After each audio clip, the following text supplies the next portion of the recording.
Yes, good morning, students. Yesterday we have discussed uh, what is globalization. Globalization is free flow of ideas, goods, services, people, capital, commodities. Uh, all these deals with the globalizations, and the free flow has taken place throughout much of human history. Globalization is not caused by a single factor. Technologies and the communication, both these two are the very important, played a very important role. One is the technology is the most critical animal, the invention of telegraph, telephone, and microchip has revolutionized communications between various global actors. The invention of printing laid the basis of nationalism. The technology has affected both our personal and collective lives. कि इसमें जो है communications and technology की वजह से जो है इसमें मोस्टली जो है इन्वेंशन किसकी हुई, टेलीग्राफ, टेलीफोन, जिसकी वजह से कि कम्युनिकेशंस हुआ between the different peoples and between the different countries. And invention of printing, जो प्रिंटिंग की इन्वेंशन से मेनली जो था नेशनलिज्म के बारे में लोगों में जो नेशनलिटी थी, नेशनलिज्म की भावना थी, वो because of the printing, invention of printing से हुई थी. प्रिंटिंग के थ्रू जो लोगों को जब लिखा जाने लगा तो लोगों वो जो है लोग उसको पढ़ते थे, और जो नहीं पढ़ सकते थे, दोज हु वर इलिटरेट, जो अनपढ़ थे, वो उनको पढ़ के सुनाते थे. वो जहाँ कहीं भी किसी भी जगह पर जब इकट्ठे होते थे ये लोग, वहाँ एक उनको पढ़ के सुनाता था. तो ऐसे जो था प्रिंटिंग की वजह से भी जो है उनमें नेशनलिज्म की भावना जो ये आई. द टेक्नोलॉजी जो है effect both our personal life and the collective life, कि टेक्नोलॉजी की वजह से and technology has made it's easier to exchange ideas, capitals, goods, people and services from one part of the world to another. कि technology की वजह से जो था मेन जो है हमारा आइडियाज़ हमने आइडियाज़ एक्सचेंज किए, लोग एक जगह से दूसरी जगह पे जाने लगे, गुड्स जाने लगे, and the services from one part of the state to another state. The movement of capital and commodity is likely to be broader and quicker than the movement of people across the different part of the world. And all these events in one part of the world affect the other part of the world. अब जो है latest जो है कोई भी event अगर किसी भी वर्ल्ड के पार्ट में होता है तो उसका इफेक्ट जो पूरे वर्ल्ड पर पड़ता है. We can give the example of bird flu, and now in these days coronas or tsunamis or SARS, which is not confined by only one nation. ये एक नेशन तक ही सीमित नहीं है. ग्लोबलाइजेशन की वजह से ये इसका सब पर इफेक्ट पड़ता है, और इसके लिए जो है वर्ल्ड वाइज ही जो है इसके लिए जो है वैक्सीनेशंस बनाने का काम जो है ये वर्ल्ड वाइज चल रहा है.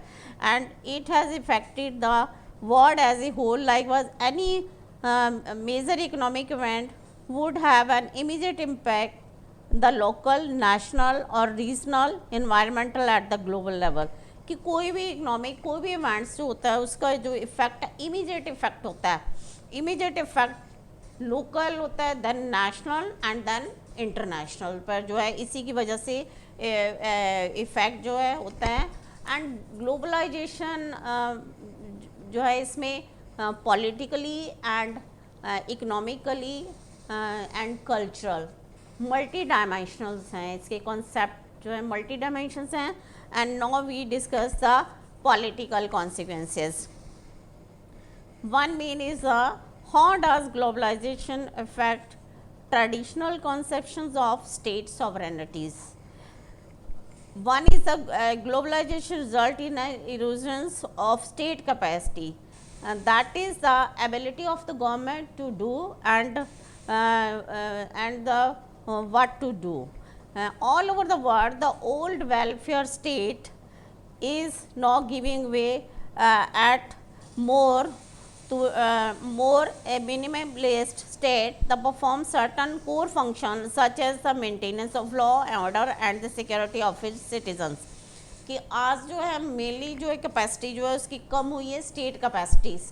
मेनली स्टेट किस पे फोकस कर रहा है? The state is mainly law and order and security of its citizens.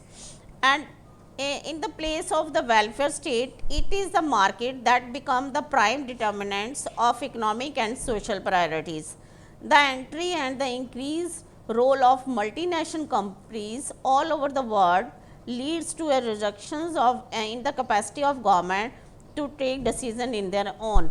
इसमें मोस्टली जो है इन द वेलफेयर स्टेट में मेन जिसका रोल है that is the role of the market.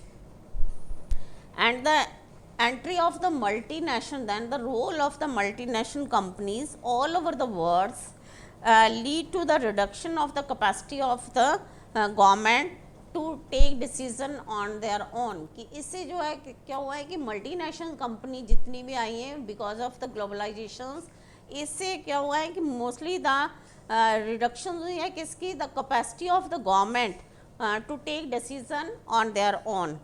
But globalization does not actually reduce the state capacities. कि globalisation से mainly जो state capacity जो है स्टेट की जो है वो रिड्यूस नहीं हुई. The primacy of state continue to be unchallenged basis of political community. The old jealousies and rivalries between the countries have no cause to matter in the world politics.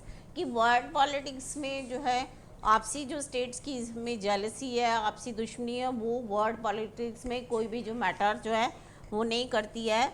The state continue to discharge is essential functions, law and orders, national security, and consequently withdraw from certain domains from which it wishes to state continue to be important. कि इसमें different countries जो हैं उसमें आपस में जो rivalry है, जो दुश्मनी है और इसके अलावा जेलसी है, वो इसमें वर्ल्ड पॉलिटिक्स में इसमें कोई भी मैटर नहीं करता. कि हर कंट्री जो है, हर स्टेट जो है वो एसेंशियल्स फंक्शन आज भी करती है. उसमें कौन से हैं? Law and order, national security, ये सब जो है. और इसमें कोई भी मैटर जो है ये नहीं करता कि आपस में जो कंट्रीज़ में क्या जेलसी है और कितनी राइवलरी है. And most important is the technology, and with the enhanced technology will at the disposal of state to collect information about its citizen. With this information the state is better able to rule. इसमें mostly जो है important role इसमें किसने किया? That is the role of the technology. Technology की वजह से ही जो है कोई भी गवर्नमेंट जो है उसको इन्फॉर्मेशन मिलती है, अपनी collective information about it's citizens के बारे में, अपने सिटीजन्स के बारे में. बिकॉज ऑफ द टेक्नोलॉजी उनको एक कलेक्टिव इन्फॉर्मेशन होती है. उसी कलेक्टिव इन्फॉर्मेशन की बेस पे जो है the state is better able to rule. कि स्टेट उसी की वजह से उस एबल होता है उसमें रूल करने के लिए because of the technology and not less able. और इसकी वजह टेक्नोलॉजी वजह से ज़्यादा उसमें काम करना अच्छे से करता है, ना कि इसकी जो पहले टेक्नोलॉजी नहीं थी इसलिए जो है गवर्नमेंट को पता ही नहीं चलता था अपने सिटीजन्स के बारे में. तो इसलिए इसमें बहुत ज़्यादा हेल्प करी है टेक्नोलॉजी ने. Thus the state becomes more powerful than they were earlier as the outcome of the new technology. कि states जो हैं, now the states become more powerful. अब जो states हैं बहुत ज़्यादा powerful बन चुकी हैं आज द आउटकम न्यू टेक्नोलॉजी की वजह से, न्यू टेक्नोलॉजी के आने की, न्यू टेक्नोलॉजी का आउटकम्स की वजह से जो है states, no the states are more powerful than before. So these are the political consequences of the globalizations, and tomorrow we will discuss the economic consequences. Thank you.